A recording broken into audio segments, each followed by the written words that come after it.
Welcome to Adjusted Reality, a podcast series trusted by the adjusted and brought to you by the Foundation for Chiropractic Progress, where we learn from athletes, celebrities, influencers, and healthcare professionals about how to optimize health in a fun, relatable way. Join me, Dr. Sherry McAllister, as I speak with ultramarathoner, author, and speaker, Marshall Ulrich. Marshall Ulrich is an elite, extreme endurance athlete, an accomplished speaker, author, race director, and guide. Called the Endurance King by Outside Magazine, he's finished over 130 ultramarathons, averaging over 125 miles each, climbed to the top of the highest mountains on every continent, and completed 13 expedition-length adventure races. At the age of 57, Marshall clocked the third fastest run across America, about which he wrote his first book, Running on Empty. His second book, Both Feet on the Ground, focuses on the importance of reconnecting with nature through stories about Mount Everest, Denali, Death Valley, adventure racing, and growing up on a farm, thus encouraging others to just get outside. A record 4-time winner of the Badwater Ultramarathon, Marshall has crossed Death Valley on foot in July a record 31 times, including a self-contained, unaided solo, a quad of nearly 600 miles, the first ever self-supported circumnavigation of Death Valley National Park, and the first, and of course only, winter crossing. What an amazing moment. I think, Marshall, you have lived 4 lives. Welcome to Adjusted Reality. Well, thank you for having me on. I really appreciate it. I'm very anxious to connect with your listeners. It is remarkable how you have gone from taking some of your life's experiences that pushed you into moments of can I, should I, would I, have I, can this be something that is possible? And as I look through some of the toughest things that you've done, and of course, summiting 7 of the greatest, highest peaks in the world is definitely an amazing accomplishment. I would like to kick off this first question with you, and I want you to dig deep on this. When you think of health, what do you see health as? Well, I think health is being proactive. From the early stages, when you're young, you have to think way, way in advance about where you want to be. Say, when you're my age, which is 71 years old, I'll soon be 72. So you have to think about how to keep doing what you love to do. And that's what I've been doing all along. So you have to be very proactive, whether that be with diet. I try and watch what I eat, although I don't have a specific diet. I just kind of let it, flow as it needs to, and tune that as far as what I need to eat to accomplish what I want. So it's nothing really specific. It's more general, but we have to keep an eye on the future. I love that you said that, because the future is really what has brought you to so many of the things that you thought about as a child. Obviously, Mount Everest was something that really inspired you as a child. And one of the things that I have learned is the 7 summits is an amazing accomplishment. And from what I read today, there's just over 400 people in the world that have actually done this accomplishment. And I almost started to giggle because I'm afraid of heights, and I did it by accident, and that's a whole different story, Half Dome. And the second time I wanted to do it for real. First time was when I say by accident, we didn't intend to ever go that high, but we did because there was a thunderstorm. I go back to now learning that there is a 16-year-old that has now done the 7 summits like you have. I want you to reflect for me, if you were that 16-year-old, how would your experience at doing it at an age where most people are starting to wind, what I would consider, often saying they give excuses, and you're winding up and they're winding down. And then there's a 16-year-old. Where do you think the difference is if you could look at that 16-year-old's 7 summits and where you were summiting at your age? And if you could share with my listeners the ages of which you were summiting these 7 highest peaks in the world. Okay, so yeah, I was summiting those in my early 50s. So I think I completed them somewhere around 52, 53 years old. And the reason I put it off, because I dreamed about, take for instance, climbing Mount Everest when I was 5 years old. I didn't even know where it was or anything about it. But, I saw these guys that were, stepping up and, cramping, using crampons to go up the mountain. And some of them had frostbitten fingers and stuff like that. And I thought it was just so intriguing as even a 5-year-old. I had no idea that later on in my life I'd be able to do that. And I had to pretty much put things on hold for quite some time just because I was raising a family and trying to develop my business and so on. So life got really busy for me, and I just had to wait. As I did running across America, I had to wait until I was 57 years old in order to, squeeze that in. Other things I did, but at 16 years old, I'm not sure I even thought about Mount Everest that much, other than just kind of keeping track who was going up and, some of the disasters and things that happened. It didn't necessarily scare me because I think growing up on a farm, we kind of had this can-do attitude where, you didn't think about getting up early. You didn't think about, going out and riding a sled, baling hay and, stacking bales, one after another for 12 hours a day. So I think, having been raised on the farm, it was very beneficial. And I never thought that anything was impossible. In fact, I would look for, especially with, some of the events that I did, I'd look for something or create something that was much different than anybody else had done, just to show that it could be done, that the human body was capable of pushing itself to limits that people hadn't even explored. Marshall, you're fierce. You're a fierce advocate of opening your mind and setting high expectations. And when I go back to the 16-year-old versus someone who did it in their 50s, do you see advantages of doing it in your 50s versus doing it at 16 years old? Yeah, I think so. And that is just life experiences. Mount Everest, take for instance, was difficult, no doubt. But there were more difficult things that I've dealt with in my life. Take for instance, as you well know, since you have read the book, that I lost my first wife at 30 years old, and that has by far exceeds anything, the difficulty of things that I've done.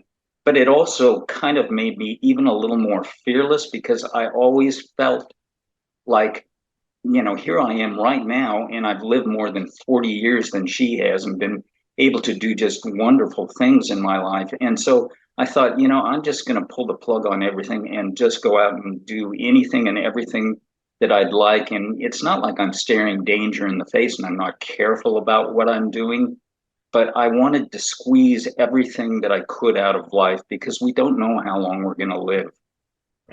That is a very important statement of reflection from someone who has done 4 lives in one, is that you're squeezing the juice out of every ounce that you've been given. And I reflect back to the tremendous loss that you had and how grief does play a major role. As I read through the pages of grief drove you to be better, stronger, more willful, and that your first wife showed you really how life needs to be lived. And she seemed as a heroic figure in your life that pushed on. But I think what was very magical is that you did find another love in your life. And I read so romantically into Running on Empty on how partnerships in your life can manage your success and absolutely help you with your health. And I think Heather was one of the most important parts of being able to run across America. Can you kind of lean into, there's a famous joke behind every successful man is a ultimately successful woman. And, it goes both ways now in today's population is women are playing remarkable roles at the top levels of leadership. But how, in your mind, has Heather played a part not only as a mental advocate for you to get through the run, but also as a health perspective? Yeah, as far as the health perspective, there are two segments there, the mental health. And, of course, she helped me through that. She helped me deal with, the grief process and things. And that it was okay to feel sad because I was raised in a very stoic German, type attitude. And my mother, after a couple of days after my wife died, she said, you just need to move on with your life. And what it did is it stuck me for probably a good 20 years. And, you know, uh, being married to Heather, God bless her, she's, we're coming up on 20 years of marriage, which, is, yeah, I look back and I just think how wonderful that was because she was very compassionate and would just listen more than anything and not be judgmental. Plus, she almost embraced it, and that's what allowed me to get through it. She showed me that you have to embrace every aspect of life in order to move on. And I was really having trouble doing that. So, as far as the mental aspect of it, she was instrumental. And take, for instance, running across America before I started, she was kind of on the fence whether or not she wanted to go along and actually, you know, participate in it because she didn't want to see me out there struggling. And to be honest, I told her about a week before we left. I said, if you can't come, I can't do it, and I really meant that. I knew that I needed that solid foundation in order to go out there and put one foot in front of the other. As far as health goes, I think she encourages me to do do a lot of things, but then when I start pushing it to the limit and stuff, you can tell she starts worrying about it and disturbing. So, as far as your listeners are concerned, pay attention to your health. And that means, pushing yourself too hard. And I think there's something to be said for, having a little bit of rest here and there and taking a day off or two, because I never used to do that. So, I finally wised up and I take more than a day or two off. Sometimes I'll take a week off or more. So, and as far as diet and just listening to your body, if you need a rest and you need to let your body heal, I think it's very important. And they're always encourage that. So it's kind of interesting because you had said that you read the book and you kind of embraced what was going on with it. And a lot of people just don't understand because it's running on empty and they think it's all a book about running and stuff. And when I wrote that book, it was more of a tribute to her. It's supposed to be a love story. I picked it up and I think Heather needs a big hug because it is very scary to have someone that you love deeply jump into something that could be life-threatening at any moment because you are pushing the boundaries on every aspect. And to have that support, and I want the listeners to really embrace this, is that the people that surround you make you who you are. The people that surround you make you who you are. They're either building you up or they're breaking you down. And if you find the people that are breaking you down, you have to have an honest discernment on why you're allowing that to be in your life. And that's one of the most special pieces that I saw in the book was how Heather brought you to a place of you kind of felt to me like a piece of clay that was starting to crumble. And Heather came with a little bit of moisture and started shaping you into a stronger, braver, more athletic individual. And if that's even possible, because she came at a point in your life where you were struggling with so many of the mental past that was pushing you forward, and the guilt. Let's dive deep, because there was guilt. And there was guilt of obviously living when your spouse has passed. And there's guilt on, did I give too much? The balance of a parent, being there. Share with me, because I think this is an important aspect of being able to finish that crossing of America with the most beautiful people in your life at the end. And you had to deal with all the guilt of training. So share with me more about that. Yeah, so you're absolutely right. I felt uh, not like a cheated death or anything like that. Not that was the last thing. It's just like I felt guilty because sometimes I would even think, to be perfectly honest, that this is happening to her. It's not happening to me. So I felt selfish about just thinking that, and then the fact that I'm able to just live on, and she dies at 30 years old, and I look back now, and that's 30 years old is nothing. So I felt extremely guilty, and a lot of that, pounding the pavement and all this ultra running was sort of, it was very self-destructive, because I felt like in some ways I was punishing myself for going on without her.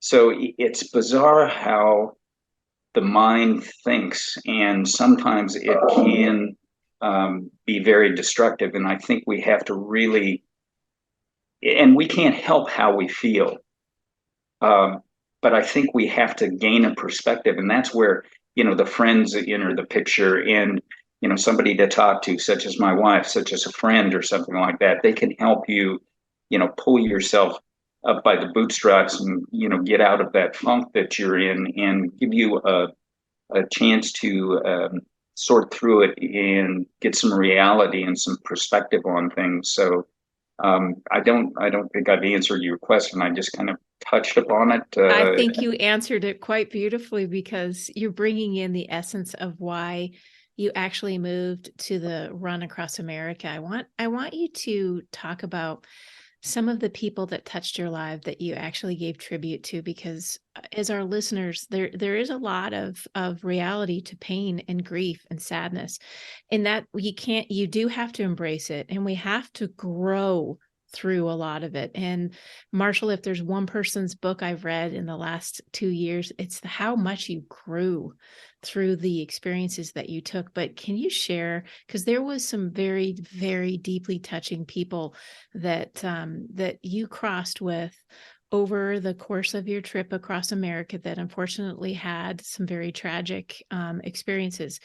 One being Chris. Can you share, because Chris touched me very, very deeply. Can you share about who he is and how he touched you? That's been, quite a long time. It's been 2008. So what was happening at that time, there were three people that, two of them that, of course, I was close to. One was my father, who passed away, and then Chris, who got in a accident and, wound up losing his life. But he had this attitude, and the way Heather described Chris is that even though he was 20 years younger than I was, it was like looking at the mirror of me when I was 20 years younger, because he had this attitude that he could do anything. And one of the things he said is, if and I'm not quoting it, but if he said, if you walk long enough, it will right the world, basically, was what his attitude was. And it's really true. If you can get out and connect with nature, or it helps you connect with yourself. So I think, he was instrumental. My father, of course, he was very, as I mentioned before, he was very stoic. So he kind of gave me the ability to think that I could do anything that I wanted to do, which I did. But another person that I got to sit down and interview, and there's only a couple of people who have even seen the interview. Is Ted Corbett, who is the father of ultra running. And I met him in New York through a mutual friend, Betsy McGee, and I mentioned her name.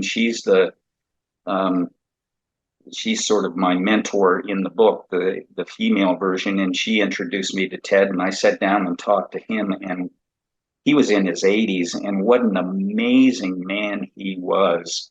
So he was very influential, and I talked to him a little bit about running across America and what he thought I could do, and what his philosophies were and things like that. And he never got around to doing it, but he would have done spectacularly. Um, so Ted was very influential also, and I would think about him when I was running across the United States, as well as you know good old Betsy would brainwash me, and we always need somebody to brainwash us into thinking that you can do anything, and that big huge support system.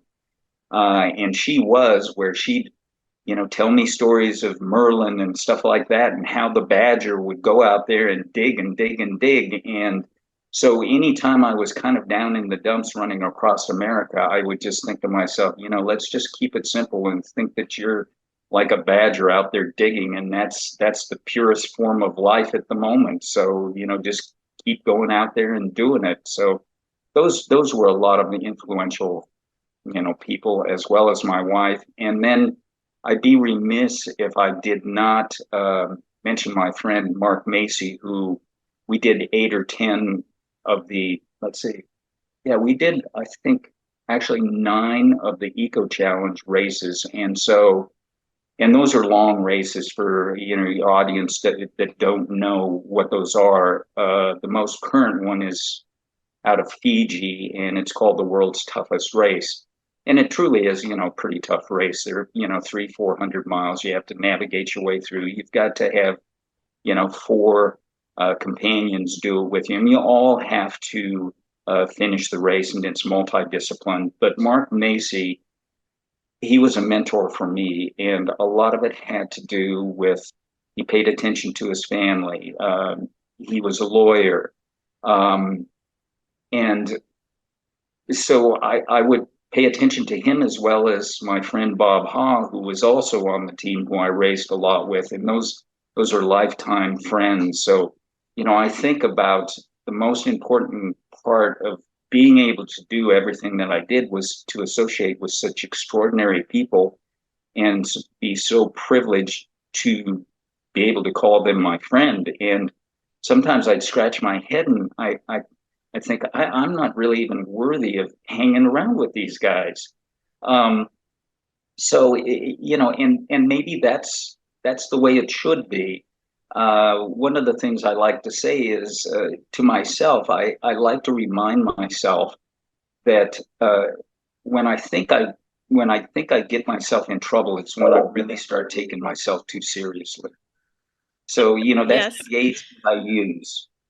So anyhow, I'm kind of rambling on here just a little bit, but Oh, I I guess. think it's fabulous that you jump in and you really give reflection on the people that have touched your life and how you have made such an incredibly close nucleus of friends in your journey of ultra running. And I think adjusting our reality is it's not what you do, it's how you do it.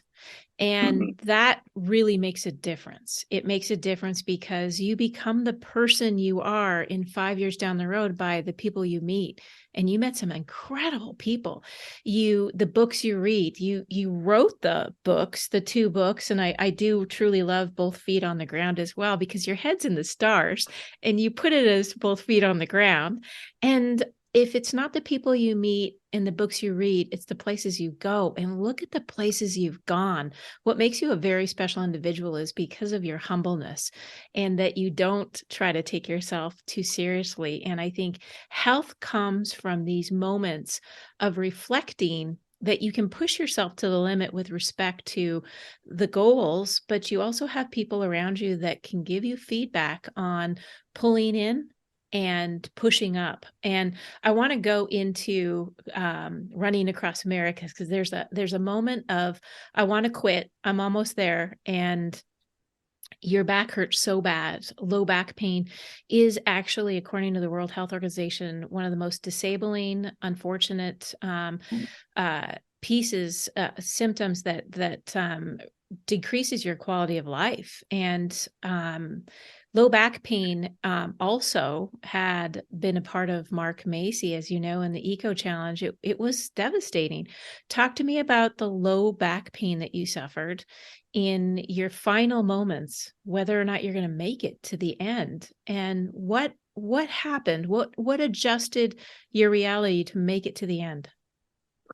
Well, yeah, I was having problems pretty much throughout the run. So, what I would do, the protocol was I'd go out and run 3 or 4 miles to get myself warmed up. And then um, I would have a good friend who was an ortho doc, and he would come out and stretch me.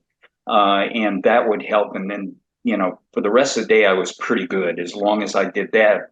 But the last week, he had to leave. And so I wasn't, really getting stretched properly, and I wasn't, staying on it. So, about the third or fourth day from the finish, it started just kind of creeping up on me, and it was getting worse and worse and worse and I'm still trying to run, 60 miles a day or better.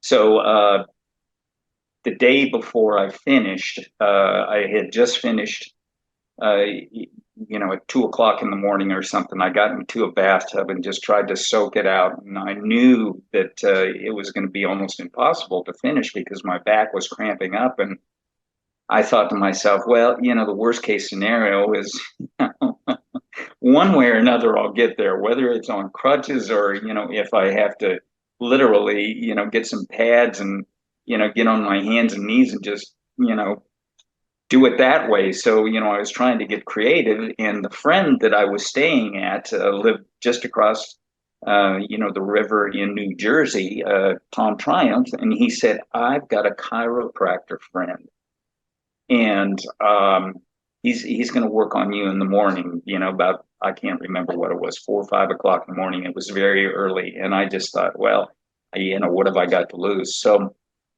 I went in that morning and laid down on his, table, and he started working on me a little bit. And then he's, I don't know what's the little clicker thing the activator, the little plunger that you described, which was brilliant. You described it so eloquently for any consumer who's never experienced an activator adjustment.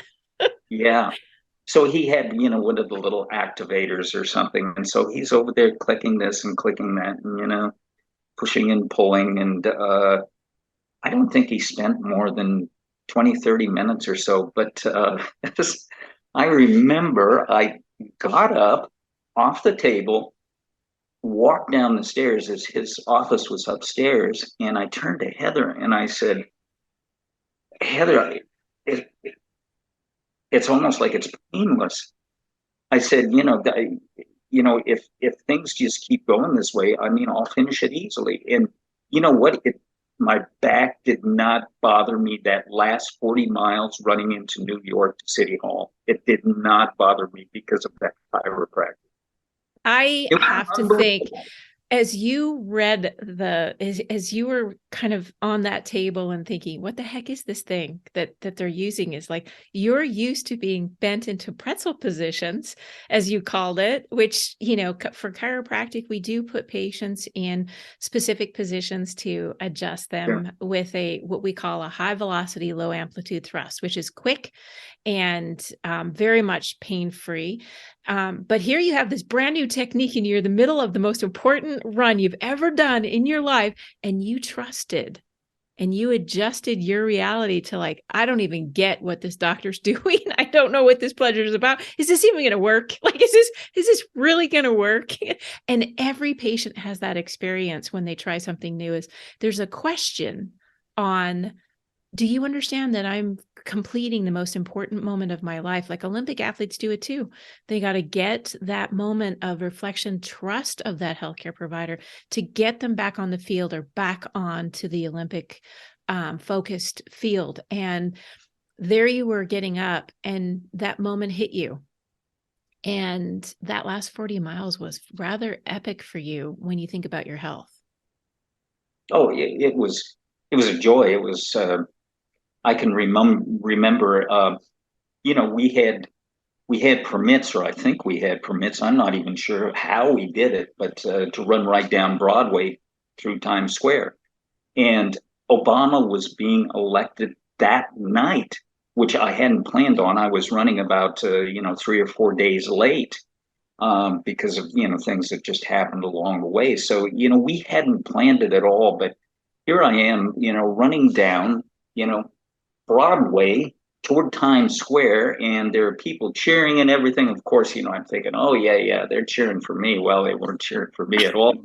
But funny story. I can remember there was like a stoplight or something, and some of them we'd run through. Sometimes there were some police there that would help us, or whatever. But this one I had to stop at, and there was a guy that was sitting right next to me in his car with his window down, and he looks up at me, and this is an old burly guy, and he's got a big old cigar, stogie and stuff like that, and he's smoking that cigar. And I said, "Can I have a puff of that?" And he said, "You bet you can." And so he handed it out the window. I took a puff and, blew it out, gave him his cigar back, and then took off running again. And we just both started laughing. It was just experiences like that you just can't recreate. I love it. And you're right. If anybody's ever been to New York, to be able to go down Broadway, that's epic in and of itself. And to do it with people cheering, regardless if it was political, but most of them actually did know that you just crossed America on foot. And there's only 2 other people that have done it before you at that level and timing wise. And look back and reflect on one thing on this journey across America. Now that you've done it, now that you've written the book and you've had some time to simulate, because I often see that once you've done something, you can mull it over in your mind and you can see different things, almost like it's a globe and you can turn it and you can see different aspects the later in the journey you go. So now if you look back, what was the one thing you didn't see going into it, or even during it, or even after writing the book, that you could have told yourself and helped yourself in the entire experience? Is there one thing that now you see more clearly than ever? Well, I think my oldest daughter, Elaine, she must have been about, oh, I don't know, 30 years old or something. Yeah. I'm trying to think. But anyhow, my oldest daughter told me, and she had such insight because she told me running across America, it's not going to look anything like you think it is going to look like. And she was absolutely right. She nailed it because there were things that we went through that we couldn't have expected, whether it be physical challenges, mental challenges. So, if I had to look back and think, how I could have prepared myself better, is to have the mindset of being, your mind has to be very malleable, where it can accept anything at all. You it, and things happen that are just terribly funny, but at the time they're not terribly funny. And an example I'll use, and this is something just out of the blue. There's one piece in Running on Empty, and I think it's called something like Crapping in Cornfields or something like that. Yeah. Well, anyhow, I had this tracker, and I had to carry this tracker so people could figure out where I was going. So one thing I didn't anticipate is taking care of that tracker, and so on and so forth. And so I stopped to do my business in the cornfield, and all of a sudden I took off running again, and I realized my tracker, I didn't have it anymore. And I thought to myself, oh my God, I can't have my crew go back and get it, because what if the worst thing in the world could have happened? So I go back about a quarter mile, go into the cornfield, and sure enough, I had crapped right on top of my tracker. And I hated that tracker, so it was very, very apropos. But the reason I bring it up is you never know what's going to happen. It can be silly, it can be disgusting, it can be.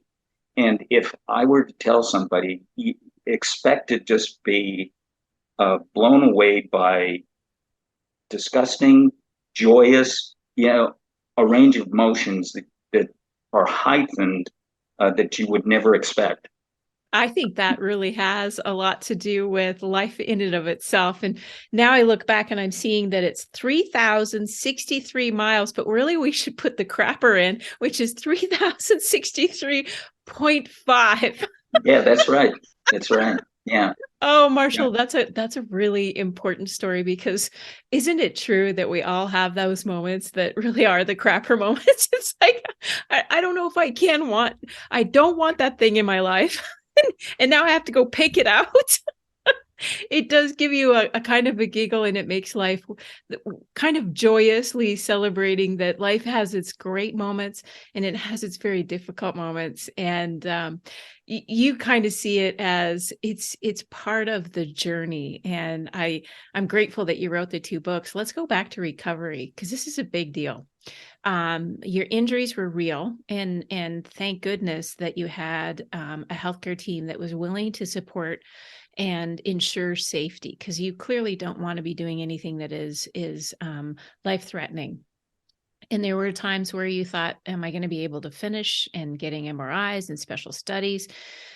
Now that you have recovered, and it probably took you quite some time to recover from many of your expeditions, if you looked back in recovery as a process, one being that you kept pushing yourself really hard, and I think Heather gave you the rite of passage to say, chill out, Marshall, you need to heal now.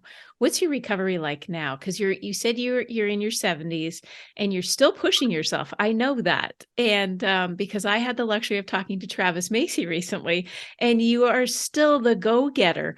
Tell me now, in your 70s, what's different for your recovery? Okay, so yes, it took a good couple of years for me to. I don't think I ever returned to normal from that, because I just beat myself up so badly, and the plantar fasciitis and the torn ligament, and my right foot, still will raise its ugly head, but not to the degree that it'll stop me or anything like that. But so it has to do with the rest thing. You have to listen to your body and back off. But now, and this is just the last 5 or 6 months, and I don't, I'm not very public about, you know, woe me, this is happening to me or anything like that. But I have got some issues now. My knees are just fantastic. The cartilage, everything is, I've had MRIs, and they're looking at me and they're saying, like, you've run over 100,000 miles, and how can you have cartilage like that, like, that of a 30-year-old or whatever? My right hip is bothering me, and it's lost a lot of its cartilage, and it could be that, I may have to have like a hip replacement, if you can believe it. And so I'm thinking to myself, yeah, well, and Heather keeps reminding me, you are not indestructible. So, and she's absolutely right. And speaking of the back, it still, is bothering me. L3, L5, it kind of gets thrown into the mix. I've got a right leg that's numb, and this has just kind of cropped up the last 4 or 5 months. So we're trying to determine what's going on with that, whether it's the hip, whether it's the back. I think it's more of a combination of both. So, I need to deal with that. But I think the reason I bring it up is because I look forward to getting back to, more of a normal state for me. And that doesn't mean that I go out and beat the pavement and run as fast as I can or anything. I'm perfectly happy. I can usually walk somewhere between 3.5, 4 miles per hour. I can walk just about as fast as some people can run. So, I'm perfectly content to accept where I'm at and do what I can as much as I can. But I look forward, once again, I've got goals now of getting back to a similar position to where I was in the first place, or, at the age of, say, 70 instead of 71. So that's about uh, as good as it's going to get for me, I think, and that's okay. The goal setting is critical, and that means that having both feet on the ground is being solid in where you are right now. Both feet on the ground means you've built a foundation that you're strong in. You recognize, and through the help of Heather, which is not a surprise to me, oftentimes the women do encourage many men to take care of some of the things that are ailing them. I being one of them, and having a husband that we just needed to take care of that. And he said, no, we'll get back to it. Finally, I just like, it's a no-go situation. You have cancer and we need to take care of it. And we're taking care of it now. Yeah. And the blessings are that we push a little harder as females to nurture, and especially strong men such as yourself, because oftentimes it's like, I'll get to it. I love that you set it as a goal, and that you want to get back to a place of strength and power to where you were previous. And that's a beautiful thing. And many of our audience are going to look at their life and recognize health plays the most vital aspect in anything you do, any goal that you're about to achieve. And there was one piece of that you said that I want to explore just a little bit longer. And that is, you noted that it is part of your goal setting that it doesn't stop you from doing anything. And I think that's an important piece of this, is that you have always pushed past, my symptoms are never going to stop me from achieving my outcomes. Would that be accurate? Yeah, it is accurate, but I think I kind of go back to the indestructible or something. People say, "Oh, you're indestructible," or something like that, and nothing could be further from the truth. I'm probably the most vulnerable, particularly mentally, of anyone I know. It's okay to, I can remember bursting out in tears 3 or 4 times during running across America. And I think it's essential that, that is part of the equation of health, is the mental health as well as the physical health. So it's okay, to be that way and to show other people that you have that vulnerability, because then it makes it okay for them too. A lot of guys I know that are in the sport, they're not that many, but a few think, it's hoo-hoo and, rah-rah and stuff like this. And that only goes so far, because, if nothing else, age is going to catch up with you. It's going to, level the field or whatever. So it's going to point you the way. And that's the beauty of growing older, is that I think you gain that wisdom that, you are vulnerable, and it kind of puts you in your place sometimes, which is good. And maybe it makes you wiser. Not necessarily has made me any wiser. I still go out and do dumb stuff all the time. But, I think just admitting that you're vulnerable, and it's okay to talk to other people and have other people support you and take help when you need it. I think that's very, very important. There's just before we let you go, there's a couple more questions that are burning inside. Did you really have a fear of heights?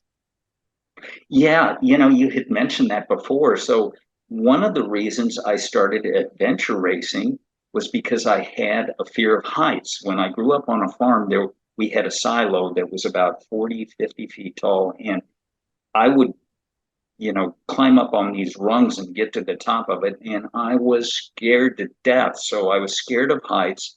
I couldn't swim. I didn't learn how to swim until I was in college. So I'm still afraid of water. And Mark Macy was my safety net when we'd get out in the middle of an ocean and they dump us off in these eco challenges to, go swimming for 12 miles across the ocean waves or something. And, Mark was my safety net, that would keep me afloat, literally.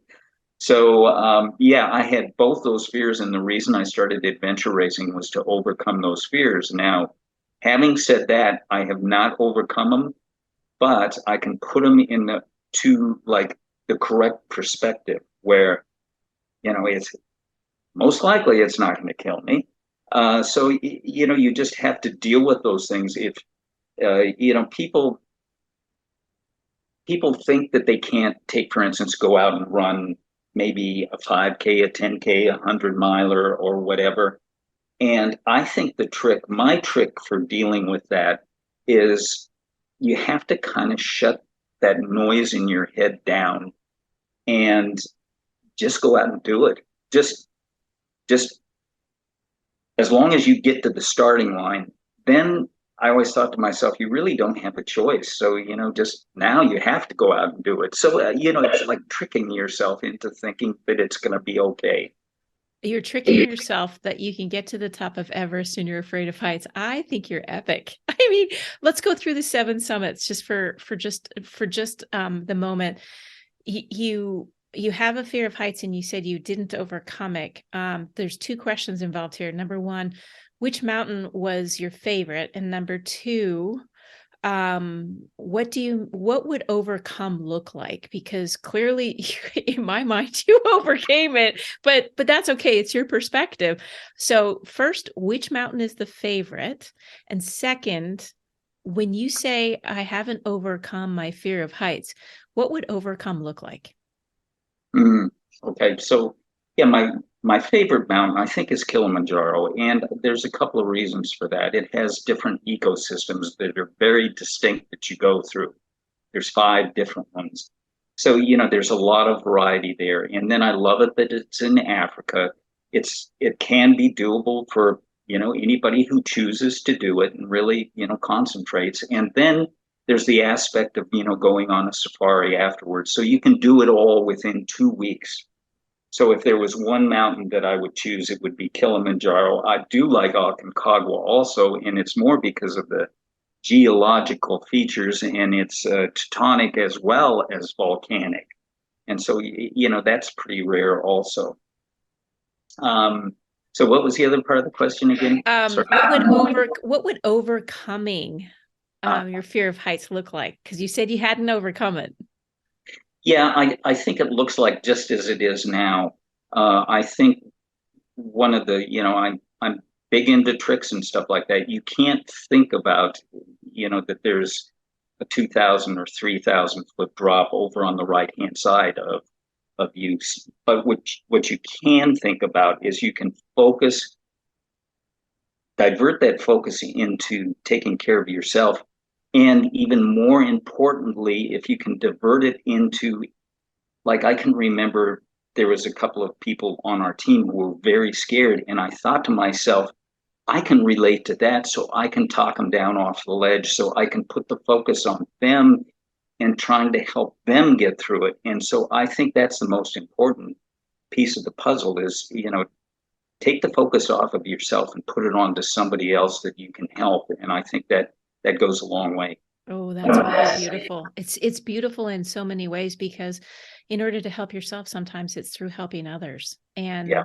that Mother Teresa has, the famous quote, and man, I wish I could have met her, is do small things with great love. And that's, Marshall, the story of your life. You have encouraged, inspired, really cared for people around you at every level. And Mark Macy is one of those individuals that truly, I know, as much as you adore him, he adores you. And in talking to Travis about it is a circle of strength and power and love and commitment to one another. Thank you for bringing that information and celebration of life. If there's something about health and how to learn and optimize health on adjusted reality, it's celebrating. And you have done such an amazing job of celebrating 4 lifetimes into one. And for that, Marshall, we're truly, truly grateful to you. So thank you so much for being on Adjusted Reality with us and being able to share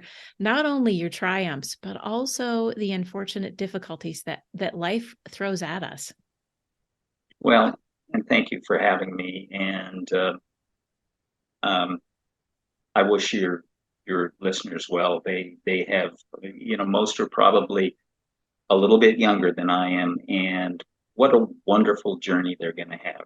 Well, I want to thank you so much for tuning into Adjusted Reality as we spoke to Marshall Ulrich about how he has accomplished so much in his 70s and still making major contributions to health, wellness, optimization of what you can do when you set your mind to it. We uncovered stories about his adventures, his recovery, and some words of encouragement. You don't have to let your fears drive your goals. There's a famous saying, don't let your fears push you, but your dreams pull you to the top. That's really what it's all about. Pull yourself to the top. This podcast, as you know, was brought to you by the Foundation for Chiropractic Progress. And as a special gift for listening today, visit f4cp.org/health to get a copy of our Mind, Body, Spirit ebook, which focuses on many ways to optimize your health and the ones you love without the use of drugs or surgery. Now, don't forget to subscribe, share this podcast. What an optimistic podcast to share with your family and your friends. Rate and review. And if you're feeling so inspired to learn a little bit more about chiropractic or find a doctor of chiropractic near you, visit f4cp.org/find-a-doctor. We appreciate your support, and we look forward to checking in with you again soon.